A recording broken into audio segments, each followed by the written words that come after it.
Seigneur, tu nous partages ton corps et ton sang. Seigneur, tu nous partages ton corps et ton sang. Et nous allons tout joyeux vers toi en chantant. La grâce de Jésus notre Seigneur, l'amour de Dieu le Père et la communion de l'Esprit Saint soit toujours avec vous. Frères et sœurs en Jésus, en ce 7 octobre, nous avons atteint le 27e dimanche du temps ordinaire. Dimanche passé, nous avons parlé de l'ouverture et du fait d'éviter ce qui nous fait tomber. Aujourd'hui, Saint Marc nous permet d'aborder un sujet concret, celui de la relation entre l'homme et la femme et celui du mariage, en face de cette question cruciale que les pharisiens qui abordent Jésus posent, n'est-ce pas, comme piège pour le mettre à l'épreuve. Est-il permis à un mari de renvoyer sa femme? Jésus ne répond pas simplement, il repart à la Genèse. Donc c'est bon pour nous de partir de la Genèse pour bien comprendre la relation entre l'homme et la femme dans la création. Dans le livre de la Genèse, nous avons deux textes de la création. Le second texte, dans le second chapitre, nous montre que Dieu crée d'abord Adam et il ne veut pas qu'il soit seul. Il n'est pas bon que l'homme soit seul. Je vais lui faire une aide qui lui correspondra. Alors Dieu crée tout et donne à l'homme le pouvoir de nommer. Dans la Bible, le pouvoir de nomination signifie la connaissance, signifie la capacité d'entrer dans ce qui constitue une réalité, dont l'homme comprend d'une manière scientifique le monde, mais ça ne lui permet pas de trouver une aide. Voilà pourquoi, à un moment, Dieu fait donc dormir l'homme dans une torpeur et prend ses deux côtes. Dans le langage sumérique, les côtes signifient la vie. Le verbe vivre même est le vivant. Donc, Dieu prend la vie qui est la sienne pour créer Ève. Dans un moment où l'homme n'est pas au contrôle, et lui donne l'aide qui lui convient. La leçon est claire. Dieu seul comprend ce qui est fondamentalement bonheur réel de l'homme. Pour être encore plus concret, chaque être humain est sujet d'une vocation.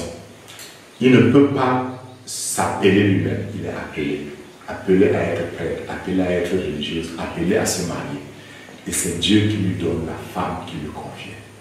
Je l'accueille donc ma vocation, ou mon mari, ou bien ma femme, je l'accueille, n'est-ce pas, en sachant que c'est un don de Dieu. En revenant au texte, nous devons comprendre l'unicité de chaque être, que ce soit l'unicité de l'homme, que ce soit l'unicité de la femme.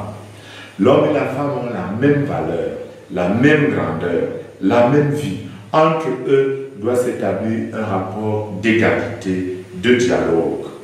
Et cette égalité et ce dialogue se cassent si la femme devient un fétiche, un objet de plaisir, une orange qu'on peut sucer et jeter. Et c'est ça le sens du divorce.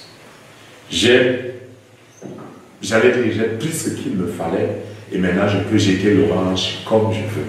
Jésus va à la racine, à la rencontre matrimoniale selon le plan de Dieu et refuse d'entrer dans la casuistique pour savoir s'il s'agit de donner une lettre de répudiation ou pas. Non, au départ, à la Genèse, au commencement, qu'est-ce que Dieu a voulu? Dieu a voulu l'idéal d'une donation intégrale. Dieu a voulu un engagement total.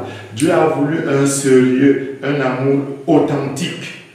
Dieu a voulu, et c'est ce que Jésus accomplira, que la relation entre l'homme et la femme soit à l'image, comme Saint Paul nous l'enseigne dans sa lettre aux Éphésiens, soit à l'image de sa propre relation, lui Jésus, avec l'Église. C'est-à-dire, j'engage une relation avec une femme, Je me donne à elle parce que je la veux sainte, belle, resplendissante, sans tache, ni ride, ni rien de tel. Je me donne à elle pour qu'elle vive. Et réciproquement, en face d'une donation totale, l'homme, la femme répond également par une même donation qui est employée ici quand c'est pour parler de l'obéissance, en disant, en imitant l'obéissance de l'Église vis-à-vis du Christ. Il ne s'agit pas d'une servitude, mais d'une réponse à une donation totale qui à ce moment sera également sans réserve. Je voudrais prier aujourd'hui spécialement pour les couples. Beaucoup de couples qui vivent des crises énormes. Beaucoup de familles où l'amour n'existe plus, où le désir de se donner n'existe plus. Beaucoup de couples où les relations ne sont plus empreintes de dialogue, de respect, de réciprocité. Je vais prier pour tous ces couples en ce jour, pour toutes ces familles en ce jour, pour que Dieu renouvelle en chaque homme et en chaque femme engagé dans une relation matrimoniale la grâce fondamentale de redécouvrir la splendeur de l'autre, de redécouvrir dans l'autre le don de Dieu et de pouvoir le regarder comme tel. Que Dieu en ce jour vous bénisse tous, nous bénisse dans nos familles et nous comble la surabondance de sa grâce au nom du Père, du Fils et du Saint-Esprit.